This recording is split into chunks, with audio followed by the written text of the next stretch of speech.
Mesdames et messieurs, bonsoir et ravi de vous retrouver pour ce flash de 18 h. Retenez que le Premier ministre est actuellement dans la région du Sud-Ouest. Le Paul Kabatieba a effectué une visite ce matin sur les différents chantiers du 11 décembre. Après avoir constaté l'évolution des travaux, Paul Kabatieba a rendu une visite aux chefs coutumiers et aux leaders religieux.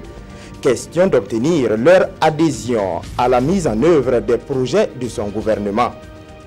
Le ministre d'État en charge de la sécurité était hier dans le Zunwego pour galvaniser ses troupes.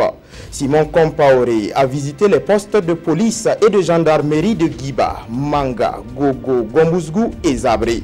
Cette sortie a permis au ministre d'État de toucher du doigt les conditions dans lesquelles travaillent les forces de défense et de sécurité.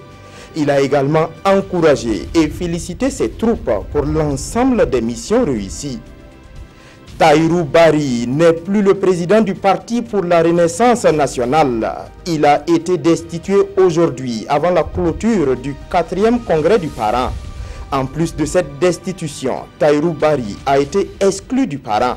Ce 4e congrès du parent a également vu la formation d'un nouveau bureau de 33 membres dirigé par Poussouende Michel Béré. Ce nouveau président, qui dit placer son mandat sous le signe de la cohésion, a été nommé par le fondateur du parti, Laurent Bado. À Waïguya, des membres du mouvement Balai Citoyen sont allés à la rencontre des jeunes de la province du Yatenga. Ils ont tenu une conférence publique sur le rôle et l'implication des jeunes dans la gouvernance locale. L'objectif visé par une telle activité, selon le mouvement Balai Citoyen, est d'amener les jeunes à s'intéresser à la gestion de la chose publique, à influencer les processus de prise de décision au niveau local et aussi à amener les élus locaux à respecter les promesses de campagne.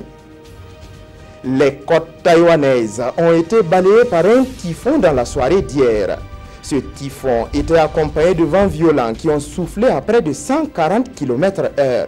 Les axes de circulation et des bâtiments ont été envahis par les eaux. Le typhon devait continuer son avancée et devrait atteindre la Chine ce dimanche. C'est tout pour ce flash d'information, mais restez scotchés au programme de la télévision du Burkina car tout à l'heure, Jérémy Sié Koulibaly reçoit pour vous le professeur Laurent Bado sur la brèche. Bonsoir.